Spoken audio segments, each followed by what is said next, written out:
Good day, Sir Concho. We are the UIS, and together with my groupmates Tracy, Varick, and Jemar, we are going to present our group research of typologies for the legislature. Next, please. This is the outline of the report, and we have 4 case studies, namely Malta, Germany, Brazil, and Hungary. And we also added 3 additional countries for a brief overview. Next, please. Starting with Malta, the Parliament House of Malta is located in the Republic Street near City Gate, the entrance of Valletta. Next slide, please. The site is presently occupied by the Parliament House, originally contained houses, and later the Valletta station of the Malta Railway. The area was bombarded during World War II, and the station and surrounding buildings were demolished in the 1960s as part of a project to redevelop the entrance of Valletta. Next slide, please. The Parliament building is made up of 2 massive blocks in stone that are balanced on slender columns to give the building a sense of lightness, also respecting the line of the existing street layout. The smaller block is principally given over to the Parliament Chamber or Debate Chamber, while the bigger block accommodates members of the Parliament's offices and the offices of the Prime Minister and Leader of the Opposition. Creating a porous urban block was at the forefront of the building's volumetric design. The 2 blocks are separated by a central courtyard, which also serves as the main entrance of the building. Next slide, please. Energy use and environmental considerations are principal components in the design of this building. On the one hand, stone is used for the building's facade to diminish solar heat gain and to allow natural ventilation. Stone is also effective as a part of the building's geometrical heat exchanger, with 40 geothermal boreholes sink into the rock to depths of 140 meters, 100 meters below sea level. Next, please. The Parliament's facades are finished in solid stone. This stone has been sculpted as though eroded by the direction of the sun and the views around it, creating a fully functional device that filters solar radiation while allowing natural daylight inside, while also maintaining the views from the building. Each of these blocks of the facade has been sculpted by a numerically controlled machine. The result is a stone architecture that is fitting for its historic context, but also the product of cutting-edge technology. The placement of the opening suggests an abstracted or pixelated map of Malta and Gozo Island. Next, please.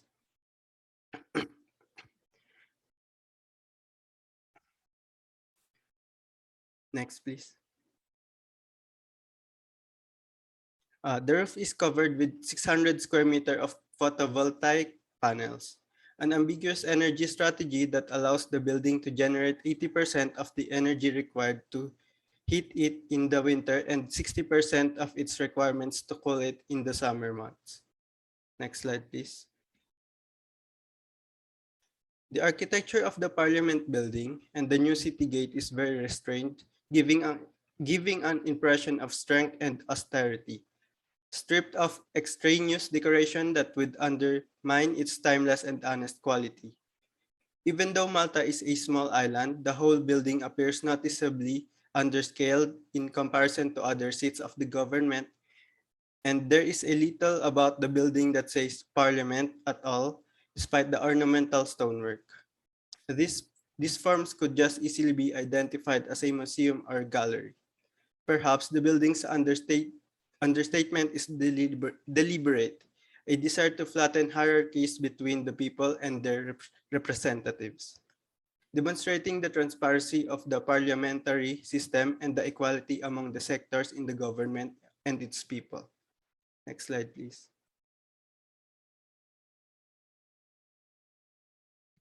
Next, we will be talking about the Reichstag. The building is located at the heart of Berlin, Germany, specifically Platz der Republik. Next slide, please. So it is located beside the River Spree, which holds important history of Germany, and near Grober Park, Tiergarten Park, which is considered to be one of Germany's biggest parks. It is also located in Germany's national capital complex, where other important government buildings, such as the Bundeskanzleramt, Paul Loeb House, and Marie Elizabeth Luder's House, are located. Next slide, please. So here is the floor plans and the general space programming of the Reichstag. So the spaces highlighted in red are the courtrooms, and the one in the middle is the main chamber, while the others on the side are the secondary courts. The spaces highlighted in blue are the halls of the building, and the remaining spaces are offices, spaces, rooms, and others. Next slide, please. So here are the design considerations of the Reichstag. So in this building, Norman Foster focused on passive design, and the first design consideration is natural ventilation. The dome of the building is designated to ventilate the debating chamber and or courtrooms below through a ventilation system housed within the mirrored cone, which has been a parent example of natural ventilation. Fresh air is drawn into the building above the western portico. The prevailing wind in Berlin are from the southwest and bring cool, fresh air from the Tiergarten district in summertime. The air intake is conducted via large ducts into a plenum beneath the debating chamber, form where it enters the chamber through perforated mesh in the floor and the loose weave carpet, which acts as a filter. Next slide, please. The second design consideration is in energy savings. Due to the glass dome, lighting energy is saved as a glass dome allows sunlight to enter the debating courtrooms, and due to passive ventilation energy is saved through less usage of energy from HVAC systems of cooling and heating. Photovoltaic glass is also used for additional savings.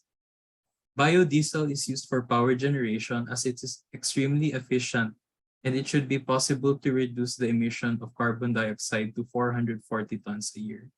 The co-generating plants are designed to cover 80% of the electrical needs and more than 90% of the heating needs of the parliamentary area, with the combined generation of heat and power. The Berlin power supply system will be used only as a backup system for the area as a whole, but is not required at all for the Reichstag. Next slide, please. Next is the design elements, and let's talk about the dome or the cupola. So it has a height of 23.5 meters and a diameter of 40 meters with a total weight of 1,200 tons. So this is a very significant design element of the Reichstag as it symbolizes hope and trust for the country and for the German people. The dome is open to all people, which is meant that the people from above is watching the parliament and government below the building. It is a combination of the present and the future of the country. Next slide, please. And next for the design element is the chamber. So the debating chamber provides the outstanding spatial experience. The hall is situated on the first floor level. So the floor of the chamber is sunk by up to 1.4 meters below this level to provide the necessary incline for the rows of seating. A number of elements combine to make this space particularly impressive. Its great breadth, its equally impressive height, the large areas of glazing that admit daylight from all sides, and the sense of weightlessness created at the heart of such a massive building. So Foster's intention was that the plenary chamber should be at the heart of the rebuilt Reichstag and should be light, open, and visually and publicly accessible. Next slide, please. So the next is the Brazil National Congress Building of Brazil. Next slide, please. A little backstory. Back in the 18th century, government officials of Brazil planned on moving their capital from the coast to the country's interior to be in a safe place. Then the site for the capital was designed by Lucio Costa, which follows a modernist form with a bird-shaped city plan. And one of his motivations is to meet the aspirations of the Brazilian people with a prosperous future. Then the whole project started with two axes. that meet in the shape of a cross, symbolizing the first gesture of someone taking possession of new land. And the entire project started with Lucio Costa, who was in charge of the urban layout, and with Oscar Niemeyer, the leader in designing the buildings. Next slide, please. So the location of the National Congress building is on the head of the abstract bird-shaped plan by Costa, and is the only structure within a grass area east of the monumental axis, or yung Central Avenue kung saan located yung building. It is strategically placed here together with the other government buildings designed by the mayor. Next, please. So moving on to the building's floor plans and space programming, the first picture for the drawing of the National Congress building is Numer's original sketch for his project plan, and the picture below is the actual look of it. Next is the image on the right, are the floor plans for the ground and second floors of the building. Next slide, please. To further explain the space programming of the whole structure, I color-coded it into 4 colors. The cream is for the ministry building or the National Congress building itself. Next is the yellow, and it is for the Senate, while the green is for the chambers of the deputies. Lastly, the tall black building are for the cabinet building, with senators for one building and another for parliament members. Next, please. Moving on to the design consideration and architectural symbolism, the first consideration is the position of the 3 government buildings in Brazil, which they call the Plaza 3 Power Square. It is composed of the Planalto Palace for Executive, National Congress Building for the Legislative, and Supreme Federal Court for the Judiciary.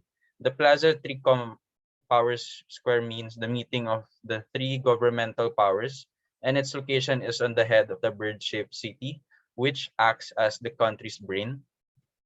The second consideration is the site location of the National Congress building, which is the only facility within the Greensward that make it prominent and symbolic.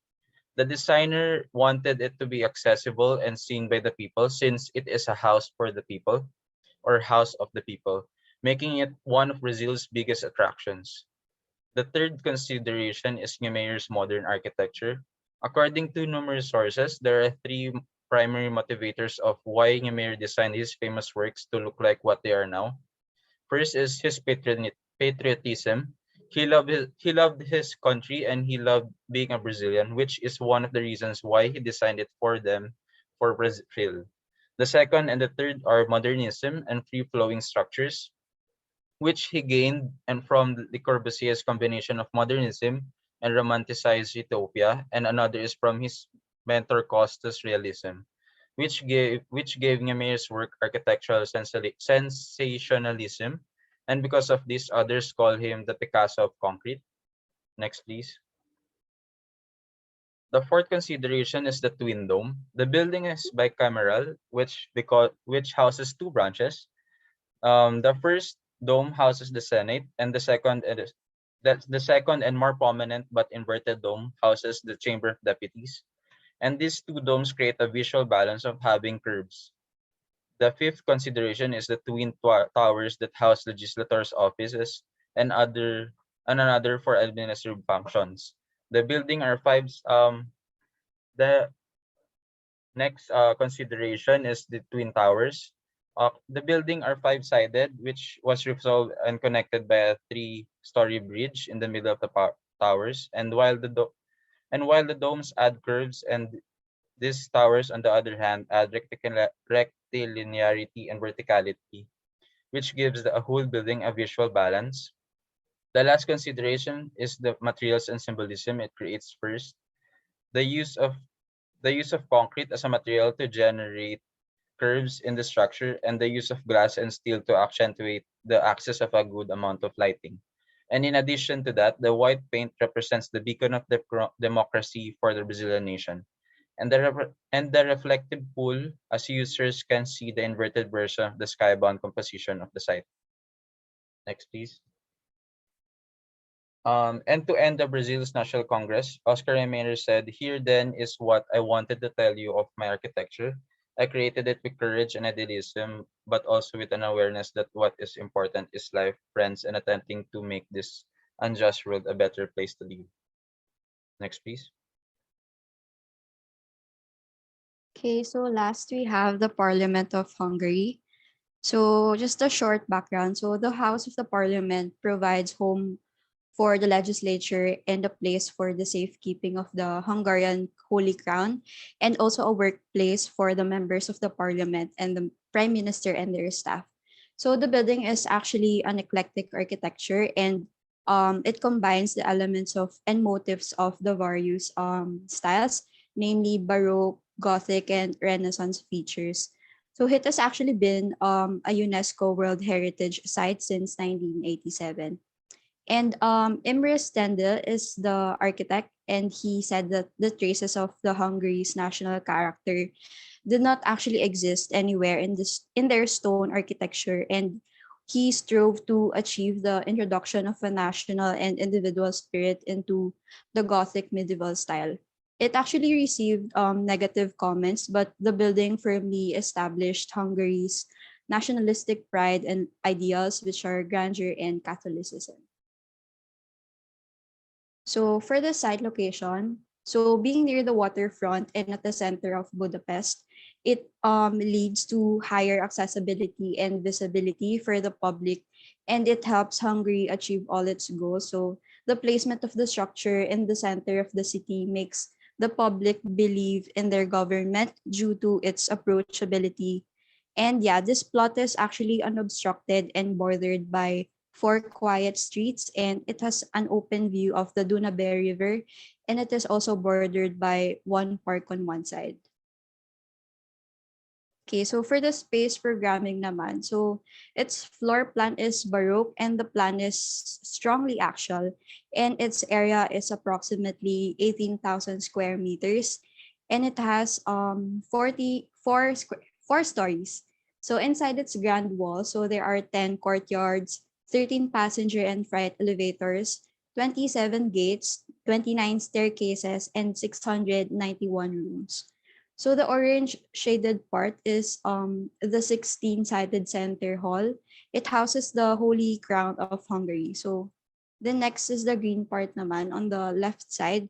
So this is the house of the Lord side, and um pero right now it's now the upper house. So it is used as a conference and a meeting room. And yeah, it can be visited by tourists. Then the blue part naman on the right side is the Chamber of Deputies side, which is now the lower house of parliament where National Assembly is conducted. Then the parliament building was actually designed according to the revival style, and it had a symmetrical facade and a central dome, and then the interior displays an asymmetrical design with two identical legislative halls. Then the main facade faces on Dunabe River, while the formal main entrance is on the rear side of the building. And there have been actual changes to the original space programming of the building due to the World War. So some offices were transformed into museum installations, which are open to the tourists. So this is the orange part. And yeah, it the orange part and the green part. So yeah, and it further emphasized the role of the building as a house of the nation, or Zaghaz, which is the actual name given to the building. And then it has undergone recent work, including the restoration of both chambers and the introduction of new technologies such as voting machines, LED screens, and whatnot. So next we have some interior shots of the building for your reference. And then next for the design considerations naman. So first, the placement and proximity where the site the placement and the proximity were considered as they wanted it to be situated at the center of the city to give an impression of approachability, and also being near the waterfront, being as mentioned, giving accessibility and visibility to the people. And yeah, as mentioned again previously, it is eclectic. So the building blends elements and motifs of various architectural styles. So yun nga, as mentioned, the floor plan is Baroque. Then the facade ornamentation evokes the world of Gothic. And then the decoration of the ceiling shows stylistic elements of the Renaissance. And it really aimed to mirror Hungary's culture and ideals. Then for the material and resources were locally sourced to support the local economy and the people. Then for the space programming naman, it was actually integrated with the historical and nationalist symbolism, which such as the dome where the crown is located. It is actually at the center and it branches out to the legislature. So boosting the economy and mirroring the national characteristics and culture were behind the design considerations of the Parliament of Hungary. Okay, next. So next we have another design consideration, which is ventilation. So it actually had technological features that were advanced at the time of its construction. And just an overview, the hot steam from the furnace room located on a nearby facility reaches the various rooms through a distribution chamber and radiators. So originally, the air was cooled with cold water that entered the building through the fountain with two pools on the square. And with the removal of these pools between 1930s and 1990s, the building was cooled now by tons of ice piled into two huge shafts. So the building, I mean, the video is actually not loading, but I included the the visual representation of the ventilation, but yeah, it's not loading. But here's the QR code and the link for you to watch or for your reference. Okay, next, for the design elements and architectural symbolisms naman. So yeah, its massiveness, intricacy, and interior and palatial grandeur embodied Hungary's national independence, grandeur, and culture. So yeah. And the strong verticality in the towers and the dome can be seen as a metaphor for Hungary's quest for recognition. Then the dome or the cupola in the middle that is encircled on the image refers to the unity of the legislature and was also the site of the joint sittings of the lower house and the upper house. So as the Hungarian National Assembly was originally bicameral system and which is now a unicameral system.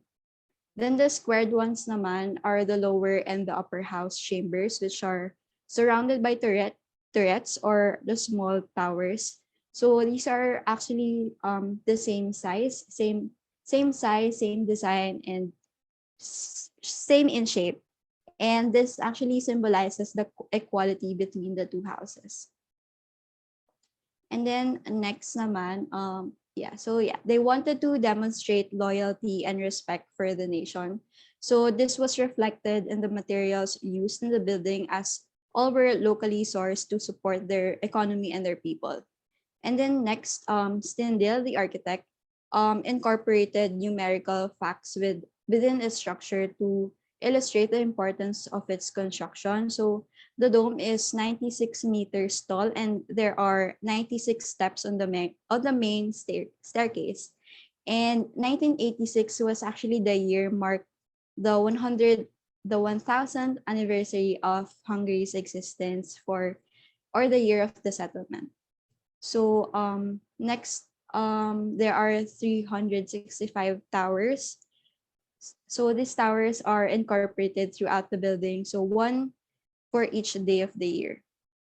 And then next, history is also incorporated to the design elements of the building. So the facade displays statues of Hungarian rulers, Transylvanian leaders, famous military figures, and lion guards. So, and also the building was actually littered by bullet holes, which were from the two world wars and the revolution of 1956. So they actually chose not to repair some of those to serve as a memorial and to symbolize their pride. Okay, next. So next we have the other countries we've mentioned earlier. So just a quick overview. So yeah, so first we have the Philippines. So this is actually the new Senate building built in BGC. It embodies the sun rays of the Filipino flag into the building's form while also symbolizing the four pillars of democracy. And then next we have Romania, which is inspired from North Korea's urban planning. So the Palace of the Parliament means to symbolize the triumph of communism in Romania, while being an emblematic home to the Kasesekru family. And then lastly, Bangladesh. So this is actually a piece of Louis Kahn. And then the intent of the parliament was to produce an ideal expression for the new democracy and pride for the Bangli people by using perfect geometric shapes such as circles, the half circle, square, and triangle. Okay, so yeah, that ends our presentation, sir. Thank you for listening.